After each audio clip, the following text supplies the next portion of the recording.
여러분, 그냥 숨만 쉬어도 살이 찌는 기분 다들 느끼시죠? 운동도 하고 식단 조절도 하는데 어느 날 보면요, 허리띠 구멍이 하나씩 올라가고 있고 체중계 숫자는 내려갈 줄 몰라요. 뱃살 빠지는 원리, 대사 기능 회복의 핵심, 오늘은 그 이유부터 확실하게 짚고 갈 겁니다.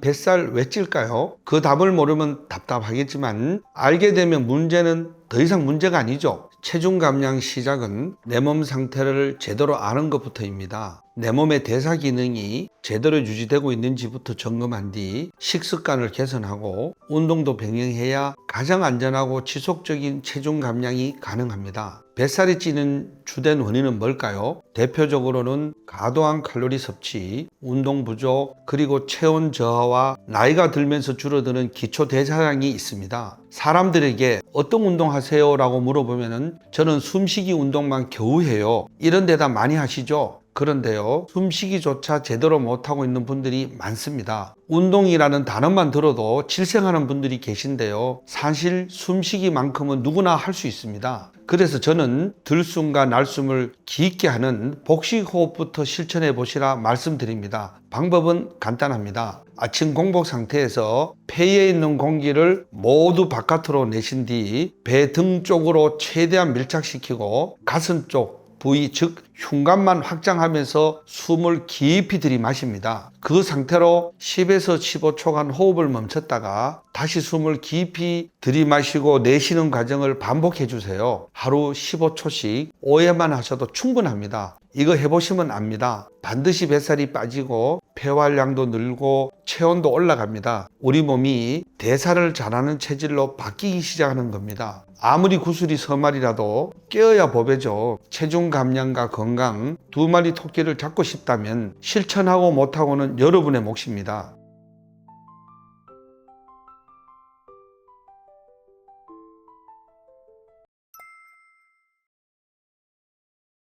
그런데요, 이렇게 노력해도 왜 어떤 사람은 빠지고 어떤 사람은 그대로일까요? 그 이유는 바로 내 몸에 무너진 대사 기능을 먼저 회복해야 하기 때문입니다. 어쩌면 내가 살이 찐 원인이 갑상선 호르몬, 부신에서 분비되는 코티솔 호르몬, 난소에서 분비되는 에스트로겐 같은 호르몬 문제일 수도 있어요. 그걸 모른 채 무조건 굶고 운동만 하라고 하니까 일시적으로는 살이 빠지는 것처럼 보이지만 시간이 지나면 결국 내 몸이 기억하고 있는 체중 설정 값을 회복하려고 더 많이 먹게 되고 결국은 요요 현상으로 더 살이 찌게 되는 거죠. 그래서 중요한 거는 정확한 진단을 받고 무너진 대사 기능부터 회복한 다음 자신에게 맞는 운동을 꾸준히 해야 한다는 겁니다. 진짜 지속 가능한 체중 감량의 핵심입니다. 근육이 우리 몸의 기초 대사량을 높여주는 비밀병기다. 이 말 괜한 얘기가 아닙니다. 운동이나 다이어트 식단을 아무리 실천해도 좀처럼 빠지지 않는 뱃살의 원인은 바로 저체온과 약한 근육 때문인데요. 근육은 뱃살을 빼는데 직접적인 역할을 하지 않지만 신진대사를 높여 뱃살을 줄여주는데 간접적으로 도움을 줄 수 있습니다. 근력 운동을 통해 근육량을 늘리면 기초 대사량이 증가하여 더 많은 칼로리를 소모하고 지방을 연소하는 데 도움이 될 수 있습니다. 뱃살을 효과적으로 빼기 위해서는 꼭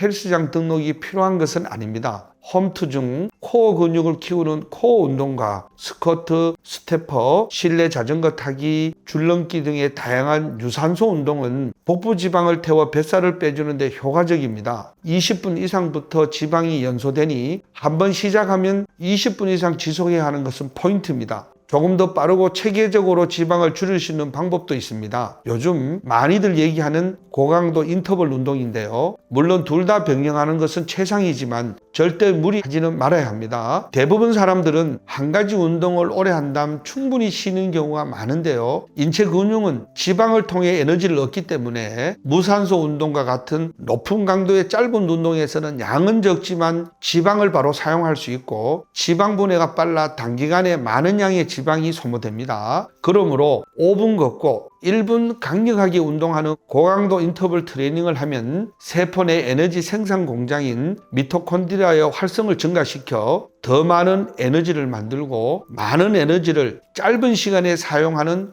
고강도 운동을 반복하기 때문에 지방 연소에도 효과적이며 근육과 체력이 좋아지는 것은 물론 다이어트 효과도 보는 것입니다. 유산소 운동이 전신 지방 및 체지방 감소에 효과적이지만 근육 성장이 뒷받침되지 않으면 뱃살이 이루는 내장 지방은 잘 빠지지 않죠. 근육량을 늘려야 기초 대사량이 증가해 같은 운동을 해도 더 많은 체지방이 감소합니다. 인터벌 운동의 효과를 극대화하기 위해서는 지속이 중요한데요. 일반적으로 주 3, 4회 정도 시행하는 것이 권장됩니다. 운동 시간은 10분에서 20분 정도가 적당하며 자신에게 맞는 강도와 횟수, 시간을 지켜서 해야 단기간에 체지방을 빠르게 연소시키는 효과는 물론 산소 소비량을 늘려 심폐 기능을 향상시키는 효과도 얻을 수 있습니다. 유산소 운동은 공복에 30분에서 1시간 정도 했을 때 체중 감량 효과를 더 높일 수 있습니다. 공복 상태에서는 체내 포도당이 부족해 지방을 에너지원으로 더 많이 사용하게 되죠. 그만큼 내장 지방을 집중적으로 줄이는 데 도움이 됩니다. 실제로 일반적인 유산소 운동보다 공복 운동이 지방 소모량이 더 크다는 연구 결과도 다수 보고되고 있습니다. 다만 근육 손실이 염려된다면 공복 유산소 운동 30분 전에 충분히 물을 마시고 바나나, 사과, 요거트처럼 GI 지수가 낮은 음식을 조금이라도 먹어 혈당치를 천천히 높여주면 최소한의 포도당이 우리 몸이 움직이는 초기 연료 역할을 해 이후 지방 대사까지도 활발하게 만들어 체중 감량에 도움이 됩니다.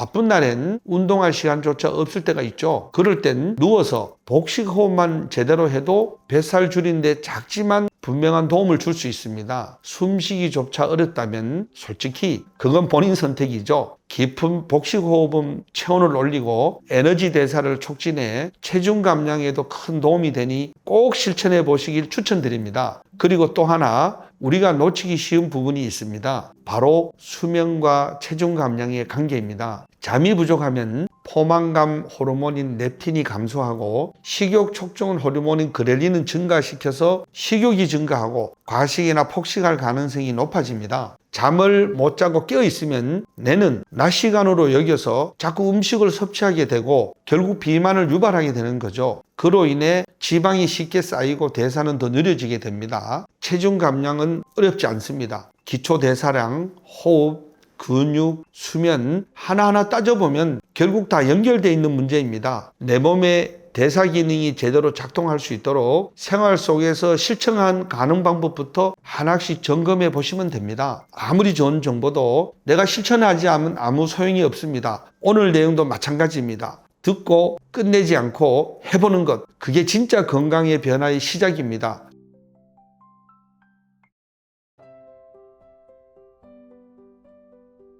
지금까지 851호 대사 다이어트 저자 윤복근이었습니다. 감사합니다.